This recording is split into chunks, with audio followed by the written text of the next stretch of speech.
Hi, everyone. Thanks for being here. We're going to give everybody a few minutes to join, but we're going to start very promptly at 1:02. So we'll see you guys in a second.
All right, JP, you ready to get this party started? If by party you mean head over to watch the Heels play, absolutely. Hello, everyone, and thank you for joining our Q1 interest rate seminar. For those of you that recognize my voice, my name is Sarah Conklin, the co-host of the Interest Rate Podcast show, the rate guy, and is like JP likes to call me, the real boss here at Pensford. Before we get started, here's a few housekeeping notes. The recording and the presentation slides will be sent out after the webinar, so keep on the lookout for that. And we'll be doing a Q&A during the presentation. So if you have a question, put it in the chat and JP will answer a few of those at the end. And now, without further ado, JP Conklin, who can hopefully answer the burning question that we all have: who the hell schedules a webinar on day one of March Madness? Take it away. Well, unfortunately, we're a bunch of interest rate nerds, and most of the company doesn't care about sports. So we booked it, and we will learn from it. Just like last year, we learned don't schedule at 10 a.m. because the California clients can't join. Um, so no one wants to be out of here faster than me and you because we have tickets to watch the Heels play today. Yes. So we will get through this and move on with our day, and everybody can get back to basketball. Um, Real quick, obviously, start with the commercial you guys have all heard before. I won't beat this to death, but regardless of whether you're working with Pensford or LoanBoss, both companies have a relationship first approach. Pensford's value is really all the effort and the strategy that goes on in between transactions. Making sure that people are thinking through things strategically and maybe in a way that they have not done before. On the LoanBoss side, we had a really exciting year. We got through our 100th customer, and we started adding brokers to the platform. We also started to dip our toes into the AI bucket. And if you've been following me, you know I'm a big believer in Gen AI. So I thought I would do my best Sam Altman impression and start off with a real quick AI demo here. We'll see how this goes. I have no idea if it will play nice for me today. So we started with a chatbot, and the reason is anytime you do an AI process, it all starts with the data. And so we have about 60,000 publicly available loans in LoanBoss with millions of data points, millions of calculations. And no matter what we wanted to do, we had to be able to validate those questions and answers because we can't hallucinate like ChatGPT. So what you're seeing here is really our first foray into this. And we thought, well, what better way to validate that the mapping and the prompts are correct than through a chatbot? So I'll start off with something pretty straightforward. See if I can type and talk at the same time. This Freddie floater's in Charlotte with a balance greater than 10 million. And we'll do, let's say, a debt yield greater than 10% and IO ending this year. So it feels like a, sort of classic case of somebody who might be a candidate for a refi, right? Now, it's searching through 60,000 loans and all those millions of data points. And the question I typed in was very conversational. You know, I didn't say like lender type, rate type, MSA. I just typed it in conversationally. We use this on our phone. And so it's meant to be very interactive and validating the information. So it just brought back one answer. On the surface, it looks like this stuff is accurate, right? So I'm going to jump into LoanBoss real quick just to validate. It's called Century Highland Creek. I could easily set up filters to get down to that answer, but I'm going to cheat and just look for that deal. And so here we have this deal. I'll jump into the deal. So while the page is loading, it's pulling all that information. Here we can see IO 11.1, rates 8.10, debt yield 10.5%. We have some back of the envelope refi calculators, not meant to be an underwriting tool. Just give a quick sense of what the cash out coupling of technology and Pensford's interest rate expertise is. Okay, well, now let's take it a step further and figure out, is this something that would make sense for us? So this is one of our very standard sort of 36-month cash flow analysis. It takes us less than 60 seconds to generate one of these. And it'll count things for like unwinding the cap mark to market, unlocking cap escrows, how much the future caps are going to cost. And then in this case, I think we assumed a new 5-year deal with prepay flexibility in year 4 and 5 to sort of mimic that floating. The rate is, 1.5 lower, and you add all those up, and you can save about $6 million over the next 36 months. So that's the sort of partnership that we're having with our clients. And so please reach out to us if you're looking for ways to explore deepening that relationship. I'll jump back into the reason we're all here, the interest rate webinar. Before we jump in, the one thing I'll point out is we leverage a ton of exceptional resources. Every single person on here, most especially the Onion, way better than us. I encourage you to reach out to these guys and follow them as much as possible because they're exceptional resources. We're very fortunate they put out so much information. I'm going to start off by us going back to 1988. Number one movie in America was Who Framed Roger Rabbit. The winner of the Super Bowl that year was, unfortunately for me, the Washington Redskins. You see Tom Landry down there. That was the last year he was a Cowboys coach. Jerry Jones bought the team the next year, cleaned house, and let him go. A lot of people know Rex Ryan, but what they don't realize is his dad, Buddy Ryan, was the coach of the Eagles back then. Go Birds. You'll notice I have not listed the Giants here, and that's because they were just as irrelevant in 1988 as they are today. The number one song in America was George Michael's Faith. And then this guy down here is Roger Douglas. And he was the New Zealand Minister of Finance, kind of like their Treasury Department.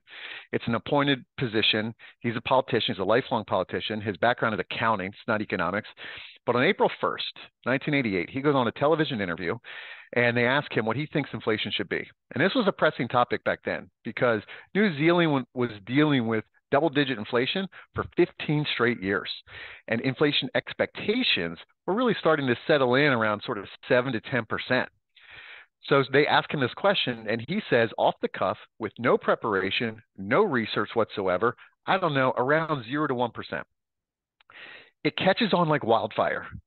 And so much so that within a few months, he realizes he needs to backfill the research to support this position.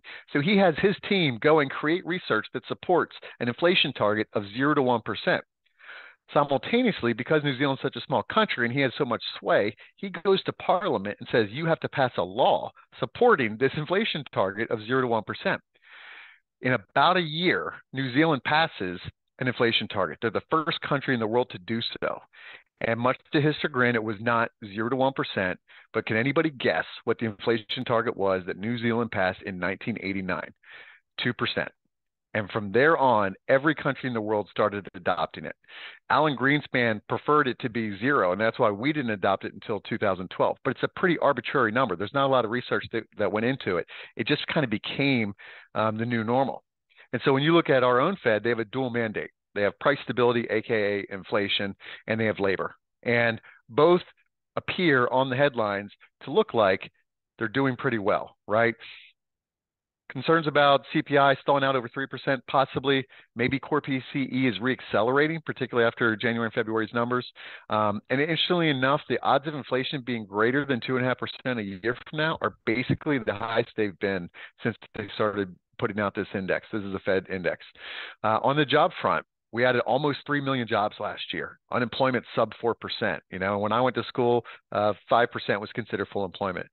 This job openings graph, still 2 times the number of unemployed Americans. Like there's plenty of jobs to go around.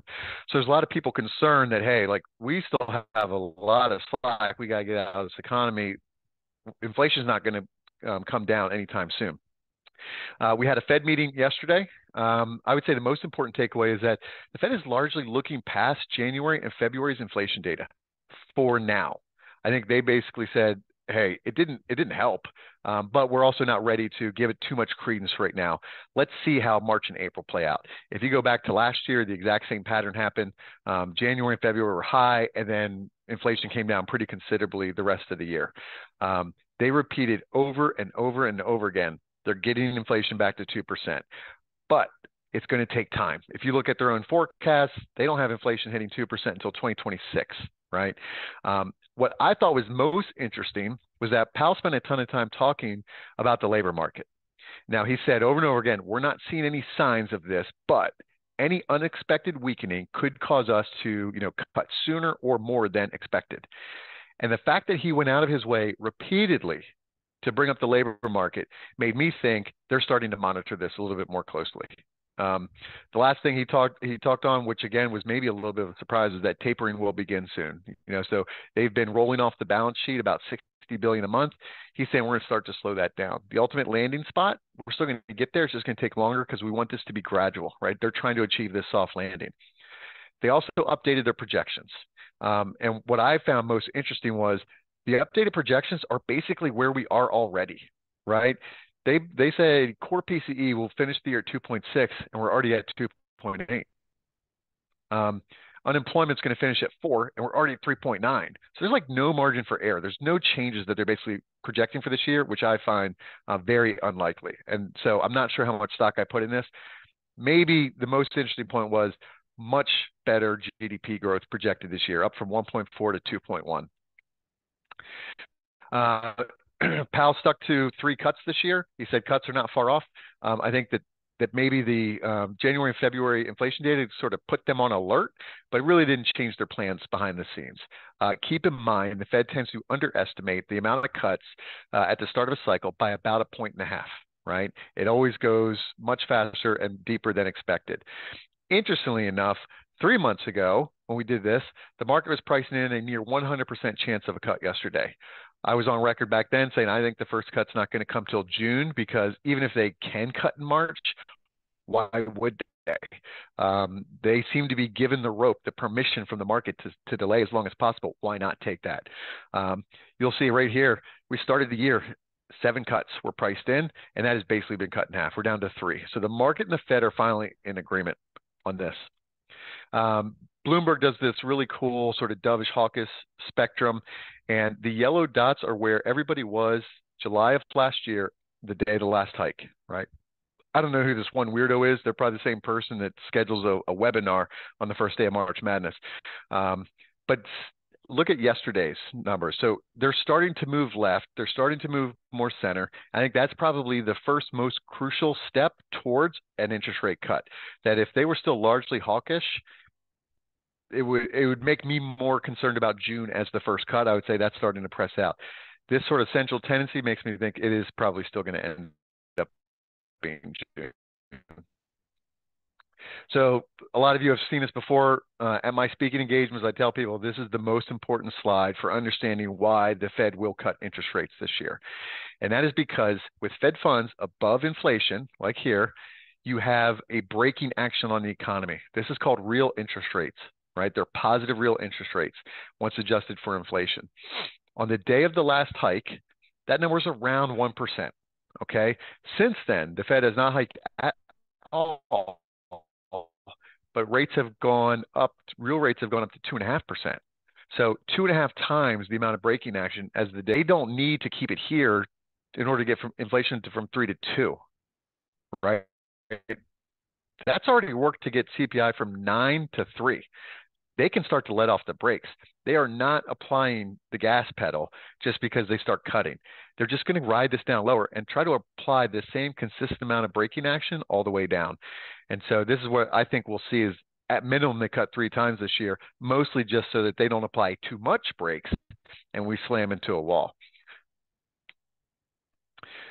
This is maybe my biggest concern around how many cuts they're going to do this year, and that is financial conditions. So I've always told people this is my favorite graph.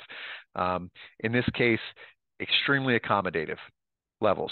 And the thing that spooks me a little bit is every time there's any sort of talk about cuts or a pivot or whatever, we kind of take off again.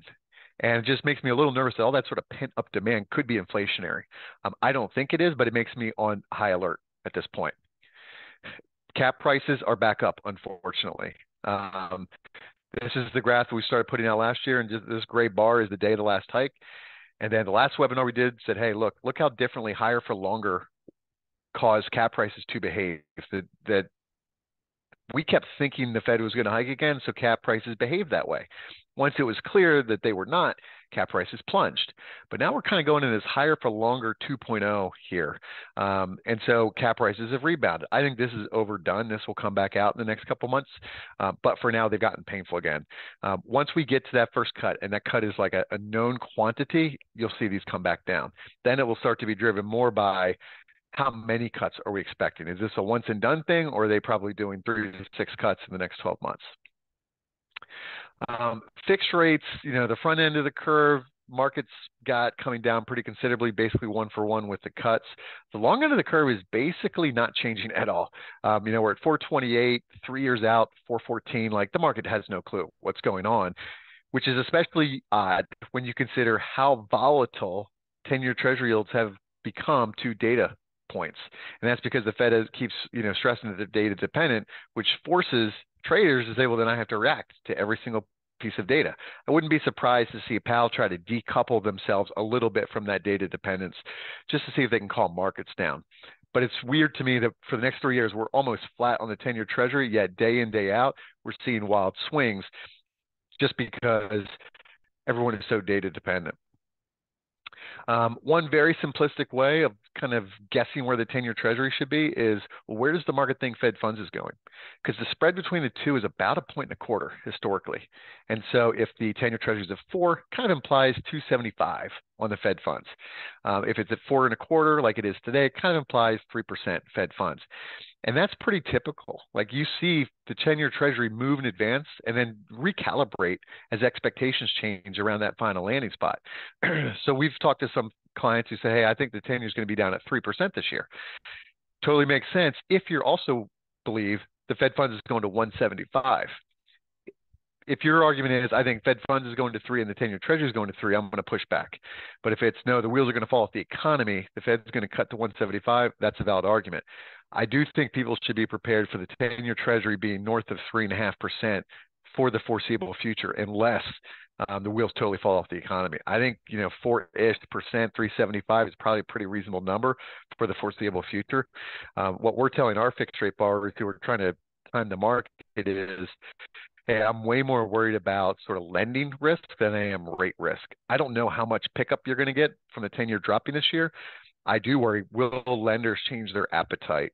Because we've seen spreads tighten considerably, and you may just want to take that risk off the table. I worked through the financial crisis. I remember what it was like when people couldn't get loans at all. As a much bigger risk than is a 10-year at 4 or 3.75. A couple things that we're seeing right now, just sort of pointed out, is almost all of our volume is extensions, cap extensions. We're doing a ton of defeasances as well. New acquisitions are only 10% of the volume. Cap strikes on average 4.25 to 5.25. Way more cap providers than there used to be a few years ago. I think there's been a couple of people come into the market and say, you know what, SMBC's dominated this when premiums were essentially free. Now that they're higher, we can justify jumping in. And so they've done a good job of coming in and, diversifying some of the risk.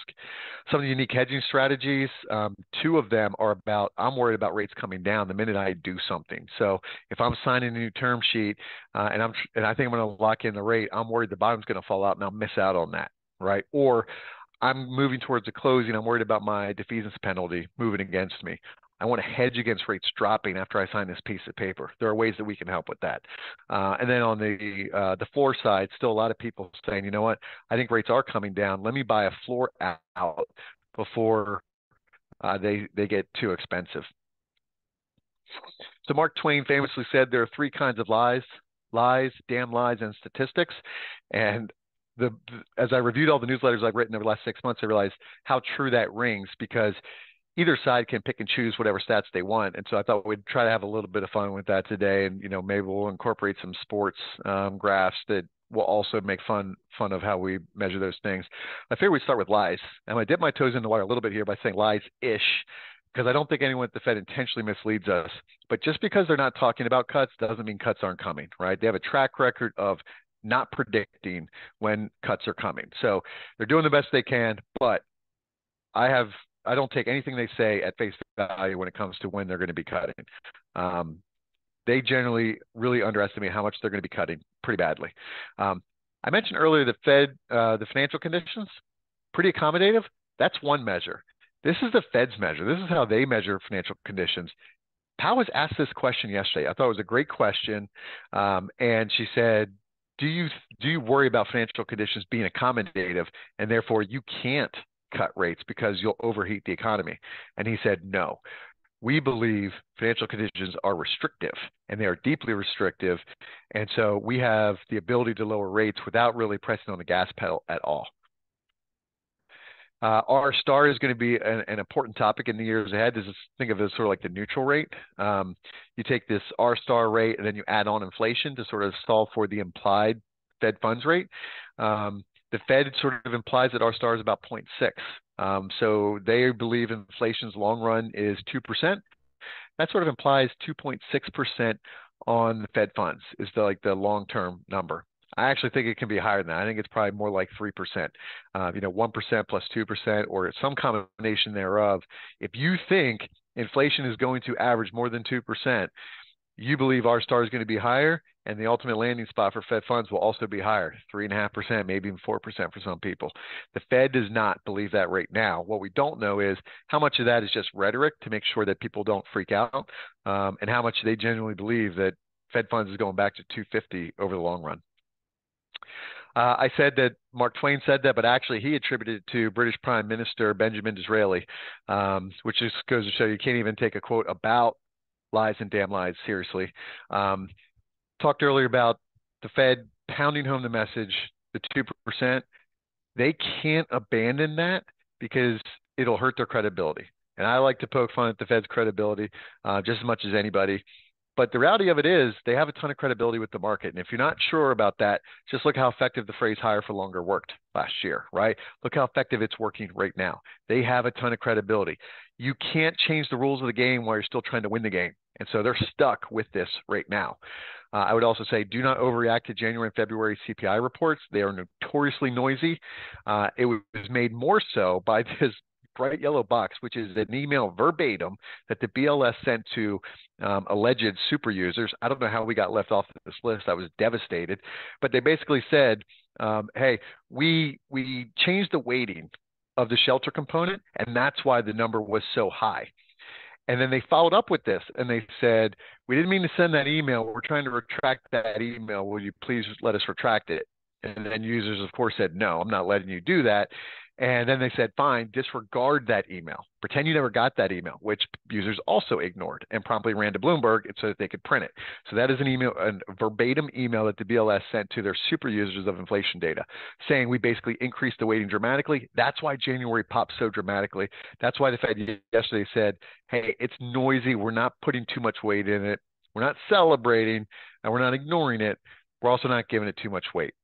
One thing that's really important to remember is July of last year, the Fed thought core PCE would be at 3.9% right now, and it's at 2.8. So the fact that they say it's going to finish this year at 2.6 does not give me a lot of comfort. They were off by 1% in 6 months. How much can they be off by for the rest of this year?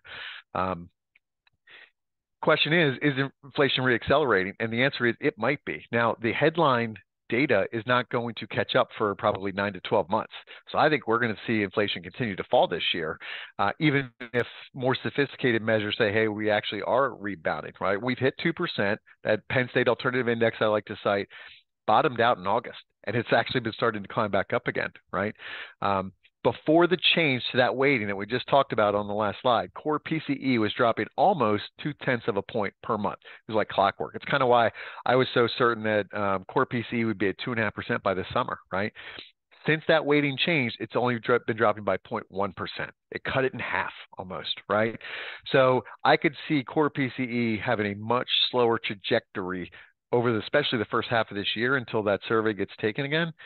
Not because inflation is reaccelerating, but because they changed the weighting, which I think is a totally screwy way of doing things, right? That's why this is in the lies category. 25% of the CPI number, the number that we all read in the Wall Street Journal, comes from a survey called Owner's Equivalent Rent. And the question we have there is literally the question that they call up homeowners and ask. And they say, if someone were to rent your home today, how much do you think it would rent for? And I'm thinking, okay, I have no idea how much I would rent my house for because I'm not trying to put it out for rent. And I'm certainly not making it a lower number if you call me back in a couple months. So how often is this going to change? And why in the world does this comprise 25% of CPI? Nobody's moving right now. And I suspect we're not going to lower the number that we would rent the house out to. Even if we were forced to, the market might say, sorry, that's a lower number. For the inflation hawks out there, the monthly numbers do look bad. Last January and February's data look bad, and I think that that's why we've seen the Fed sort of say, hey, I'm not sure how much we're going to be cutting this year. But if you zoom out and you look it down at the bottom, like it's doing okay. Like we've had a decent amount of progress, and so I'm always surprised when people say, hey, there just really hasn't been that much progress on inflation yet. We got so much further to go, and I'm thinking, what are you talking about? Core PCE has been cut in half. CPI was at 9.1, it's at 3.2, right? PPI is down 100%. It was at like 16%. It went negative a couple months ago. And so what I put back to them is, hey, if the value of your property dropped that much, would you really argue that there hasn't been much change?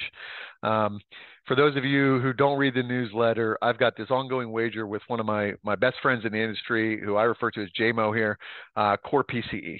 And we have a wager. I get anything under 3%. He gets anything over 3%. We've only had one print so far this year, 2.85. My entire thesis is based on that lag effect from the shelter component weighing heavily on core PCE all year, even if other elements were to heat back up. I just think there's a lot of momentum to drag that down over the course of this year. This brings me to, I think the Fed would love to get away from a 2% inflation target, right? Not only is it New Zealand, not necessarily a hotbed of monetary policy thinking, there's no real research to support it. And so we went back and looked, and very little of the time is inflation even remotely close to 2%, right? If you have a tight band. So plus or minus 25 basis points, it's only 17% of the time. Now, if you widen that out to about a percentage, it's about half the time, right? And that's what we've highlighted here. And so I would expect at some point, not right now, because they can't change the rules of the game, they will try to change to a range. And I'm making up 1 to 3%. They haven't referenced this at all. I'm just guessing, but I wouldn't be surprised if they imply a range of sort of 1 to 3% and get away from this specific number that inflation never actually settles on. So why are we trying to target something specifically? My number one concern this year is around the consumers. And Adam Shapiro at the San Francisco Fed did this really interesting piece where he said, hey, 70% of the decline in core PCE last year was due to falling demand. That's really crucial to understand because that suggests that inflation is cooling, right? Supply side, the Fed can't control nearly as much, right? That's just going to do what it's going to do, but they can impact demand, and it has worked. So for people who said, hey, listen, they keep hiking and nothing's happening, Adam Shapiro's own research says that's not true. Monetary policy is having an impact on overall inflation. So now we're going to pivot to damn lies. Here are some quotes that I don't know who would ever say things like these. I certainly would never do this, but I hope that this person never put this in writing and has it sent to them by people like JMO when they want to rub their nose in it. But The thing that I am most skeptical of in all the data points that I read is the job data. And so this slide is going to take me a minute to explain. Just bear with me here. We have two different surveys here. You have the establishment survey on the left, and that's non-farm payrolls, NFP. That's the job gains, 250,000 a month, right? The one on the right is called household survey, and that's the unemployment rate, 3.9%. Two different surveys conducted by two different government agencies. Establishment survey is the BLS, household survey, BEA. Establishment survey calls businesses, household surveys calls houses. All right. So let's start with the establishment survey. This is the jobs gain. The headline numbers, 3 million job gain, gangbuster year, right? Yeah, but there's a big but there. Number one is 50% of that gain is from something called birth death estimate. We're going to talk about that here in a second, but it is a gigantic guess. And it has everything to do with how many businesses were created or closed in the past year, and then how many jobs were gained or lost as a result of that. Now, maybe they're spectacular at that forecasting, but just know when you see that number, half of that number comes from a total estimate about businesses opening and closing. Number two, it doesn't speak to how many of these jobs are part-time versus how many are full-time. I think we would all agree full-time is much higher quality than part-time. The other thing it doesn't mention is how many jobs does a person have? Because if a person has 3 jobs, they're on the payroll at 3 different companies. Each one of those companies is reporting the number of people on their payroll. So that person having 3 jobs gets counted 3 times, right? And it artificially inflates the number. And then last but not least is the composition. It doesn't really speak to the quality of the underlying jobs. And so what we highlighted here were 1 million of the gains were in healthcare and 600,000 of the gains were in government. And I'm lumping those two together because I think healthcare is so heavily subsidized by the government that it, in a lot of ways, behaves like a government job. 1.5 million of the 3 million jobs gained last year were healthcare and government. I'm not convinced that these were high quality jobs, right? That just means the government's going to have to spend money in order to keep paying. That's different than an entrepreneurial job. Let's set that one aside and pivot to the unemployment rate survey, the household survey. What is most important to know is they measure people, not jobs. So if you were unemployed last month and you are now employed, you count, right? That's it. Doesn't matter if you have 10 jobs. It only counts as 1. Instead of 3 million jobs gained, we added 600,000 last year. 600,000 people who had been unemployed and then gained employment, 600,000, not 3 million. Totally different number. That's only 52,000 a month, right? More importantly, just as importantly, of those 600,000, 900,000 were part-timers. And if your brain just broke, that's because you're trying to watch basketball at the same time. What that means is we actually lost 300,000 full-timers last year. That is not the number that we're reading in the Wall Street Journal when they talk about 3 million jobs gained, 300,000 jobs gained last month. We're losing full-timers way more than we're gaining part-timers. It is a terrible statistic. And yet all we ever look at is this number on the left. It says we've added 3 million jobs in the year. Labor is robust. And I don't believe that it's robust. Oh, and I think I just skipped over that part in the top right. The unemployment rate, 3.9%. But if you aren't looking for work, you don't count. And so if you use the participation rate from February 2020 and apply it to today, the unemployment rate's over 5%. It's still strong. Like that's still full employment, but it's not 3.9% unemployment. And I think that sets the stage for a potential misfire by the Fed if they believe that the economy is firing on all cylinders because the margin for error is much smaller, right? It's about 1.5 million Americans for every 1% of employment. And so there's a very real chance in my mind, unemployment starts to surge this year and we are ill-equipped for that. We think we're headed for a soft landing and we're not. And so this is the non-farm payrolls. We went back and just grabbed headlines from each month because this pattern just repeated itself 10 out of 12 months. You get the incredible headlines about how amazing the job market is. And then a month later, they do it again. And then they very quietly in the fine print revise last month's number down, right? The one that kills me is this last month, January 24, right? U.S. labor market sizzles with blowout job growth. A month later, they revised it down by 124,000. 124,000 job revision downward. Part of the reason these numbers are all over the map is because the response rate has fallen off a cliff. They used to have a response rate in the 70s. Now they have a response rate in the low 40s. And yet we're still trying to extrapolate the same sort of strong conclusions that we did several years ago when the data was much higher quality.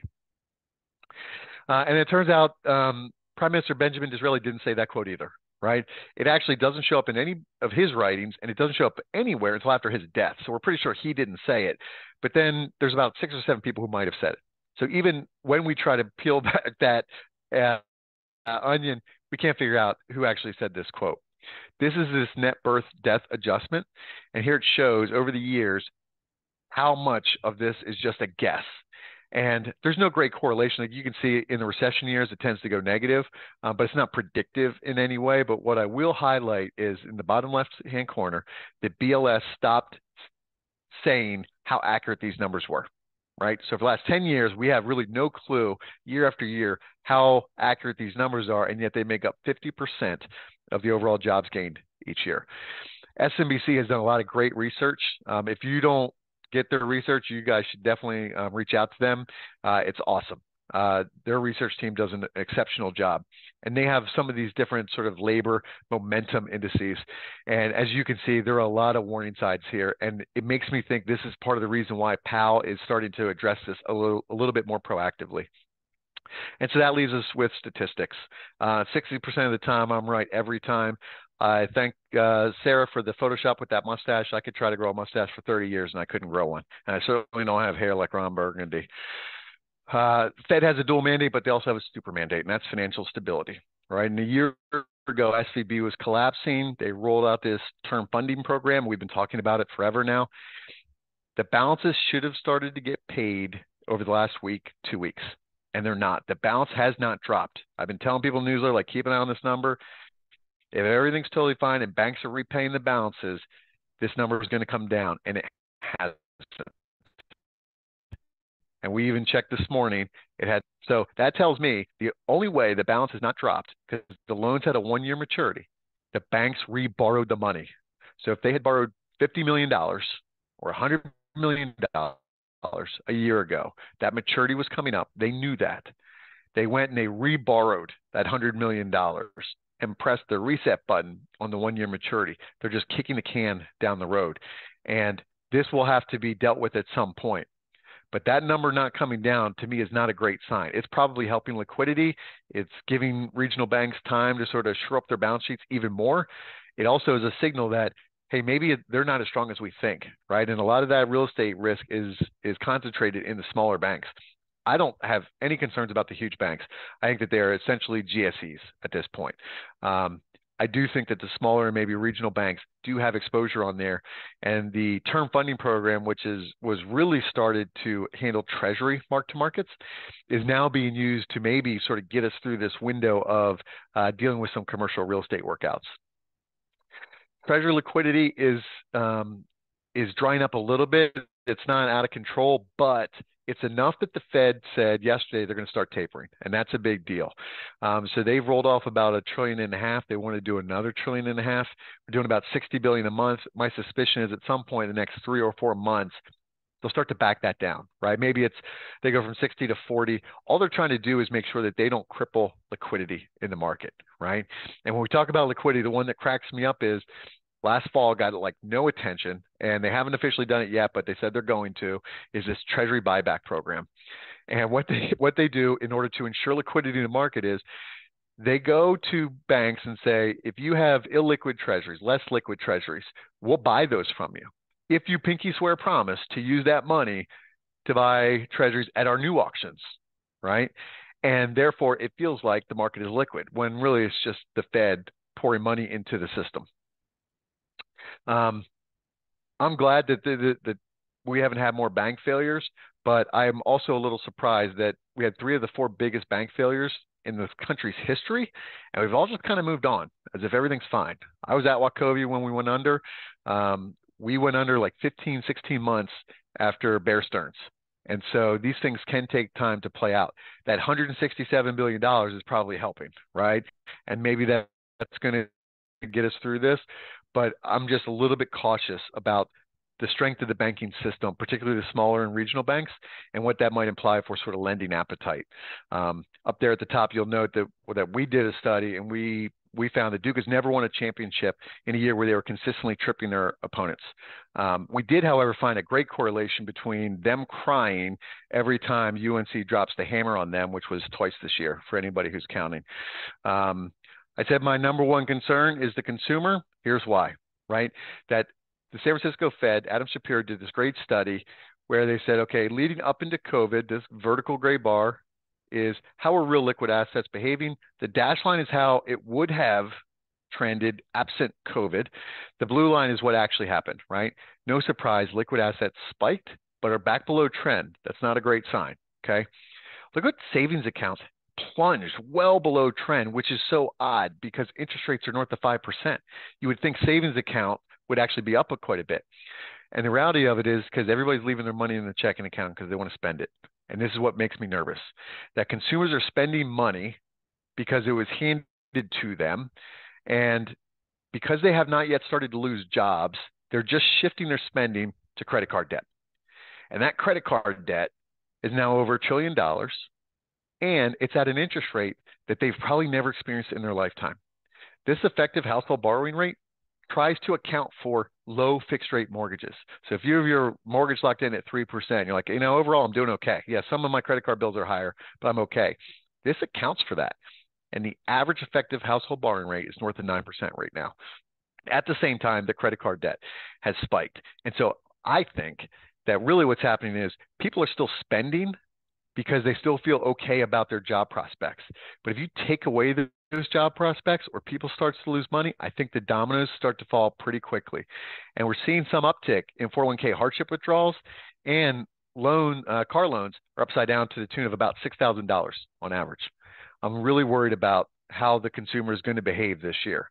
I like to pick on the Cowboys a ton, I know, but I did think it was important to give them a shout out because they've been very consistent in one regard, is that they've done a great job of not losing Super Bowls, really since I graduated high school. And I thought back, all the things that have happened in my lifetime since then, like I started college, I dropped out of college, I joined the Army, I got married, I started having kids, I went back to college, I started at Wachovia, they moved me to LA, I moved back to Charlotte, got divorced, started Pensford, got married again. Our kids started going off to college. I started LoanBoss. Our kids have started to graduate college. Some of them have started to work. I think I've done like 700 newsletters, almost 200 podcasts, one colonoscopy, which, I tell my wife is about the same as a podcast, and like 6 or 7 of these webinars. And in all of that time, the Cowboys have managed to not lose a single Super Bowl. They haven't won one, but they haven't lost one either. So kudos to Jerry Jones, who I believe is the greatest GM in NFL history. And I hope that he keeps that position forever. Big question we get is deficits. They're bad. They're not terrible. It's not catastrophic. It's not great by any stretch of the imagination. We should not ignore it. It's not the end of the world right now because there's plenty of demand for treasuries. The biggest concern we should have is if demand for treasuries dries up, that's an issue. That's not going to happen just because we flood the market. Like 10-year treasury just behaves differently than any other asset class. The bigger issue is there ever a threat to us paying off our debts? And if that happens, that's when you see the 10-year treasury spike. If you look at it in terms of a percentage of GDP, it's bad, but it's not catastrophic. So it's going to take a while for us to grow our way out of this. If this trend doesn't reverse, I do get more and more concerned as time goes by. I also think that this deficit probably does put upward pressure on treasury yields, and that, we have at the bottom here about a 1%. For every 1%, it's about 15 to 30 basis points of upward pressure. So this is another argument to think like, hey, fixed rates might be elevated for a while until we see a dramatic slowdown. Another question we get a ton is election year. How do rates behave? And it turns out elections really have minimal impact on interest rates. So here you can see this is the election day. And so red is Republican, blue is Democrat, and green is average. In general, after an election, if Republican wins, you see a little pop. This is probably that market psychology, animal spirits. This is Trump winning. And so the more like mini version of that is what you see typically. A Democrat wins, you see it drag down. Now you ignore this one because this is COVID. But in general, rates come down a little bit. But look how interesting this is 90 days afterward. They converge, they meet back at the same place, and it really doesn't have much of an impact. So I think there's a knee-jerk reaction to an election. I think within the first 90 days, everybody goes on to a million other things that are way more important for treasury yields than who won the White House. So sort of wrap it all up here. What do I expect? Core PCE will annualize at 2%, even if the headline number doesn't get to 2%. Fed is absolutely not going to wait for inflation to hit 2% before they start cutting. I think the unemployment rate will reach 5%. This is the thing that makes me the most nervous about this year. Unemployment surges, and it happens unexpectedly. It is a nonlinear event, and our brains don't process nonlinear events very well. Dr. Anna Wong at Bloomberg pointed that out beautifully last year. And so I think that we will hit 5% this year, and it's probably going to be more painful than we realize. She's the one who said last year, like, I don't think unemployment's going to 7% in 2024, but we can't underestimate the possibility of that happening. On the fixed rate front, the 10-year Treasury may make a run down to 3.25 if the wheels really start to fall off, but honestly, I think we're going to finish above 3.5 and probably 3.75, 4, unless the economy slows dramatically. Cap prices will continue to fall, but longer-term caps are going to benefit the most. Most importantly on here is on a long enough timeline horizon, I'm always right. And I think that's the most important thing for people to remember. And so last but not least, the summary for this year ahead is lower treasury yields, lower floating rates, and lower cap costs. You just got to have faith. And shout out to Sarah for the Photoshop job with Jay Money on George Michael's body. So with that, I'll press pause. Thank you for listening. And Sarah, we got a couple minutes for questions. Happy to answer any. All right, we do. Thanks for the Photoshop shout out, by the way. Appreciate that. We do have 4 questions. So the first one is, if the Fed starts cutting this summer, do you expect a significant increase in transactions? So normally I would say yes, but I remember back in 2012, Pensford was only like 3 years old at that point, and July or August, our transaction volume dried up like completely. Like we just didn't do any deals for several months. And I was having lunch with one of my favorite clients, and I was asking him, like, we've had a Democrat in office. Why is the market freaked out that a Democrat might win a re-election? He's like, it hasn't anything to do with who's going to win. He's like, don't let real estate guys tell you that they need a Republican in the White House to do deals. Like we made money when interest rates were 20%. But we need to know what rules to play by. And a presidential election is a threat to those rules. And I suspect that once we get on the other side of the election, the spigot will cut back open and we'll kind of be off to the races. And he was right. We were busy for the next 3 years, like really busy. And so I do think that the Fed lowering rates will help, but I also think there will be a dampening, offsetting effect from the threat of an election and people just saying, I'm going to wait to understand what rules I need to play by. So it'll eat into some of that momentum we might have otherwise experienced. All right. So moving on to question number 2, have many clients pivoted to fixed rate debt? We've certainly had some, and we've run a ton of analysis on floating to fixed. I've been surprised that we haven't seen more clients do that. I think